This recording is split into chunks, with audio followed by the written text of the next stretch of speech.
अमूमी तौर पे कहा जाता है ये दुनिया वाले हैं, ये दीन वाले हैं, और ये दो तकसीमात कर दी जाती। ये तकसीमात हमारा दीन हमें नहीं सिखाता।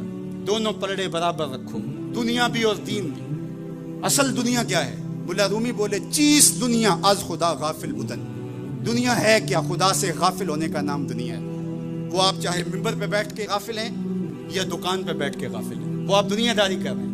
यहाँ मकसद लोगों के दिल अपनी तरफ मोड़ना, लोगों की जेबें ढीली करना, लोगों में अपने आप को महबूब और अपने आप को जो है वो लोगों का मकसूद बनाना, अपने बुत को तराशते रहना कि लोग पूजा पाठ करते रहें। ये मिंबर पे दुकानदारी हो रही है।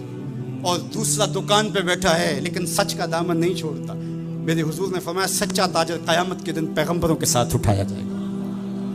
तो दुनिया और दीन ये दोनों साथ साथ चलते हैं। तो दीन और दुनिया दो अलग अलग खाने नहीं है। इस्लाम तर्क दुनिया से रोकता है लेकिन घर के दुनिया से भी बचने की तलकीन करता है।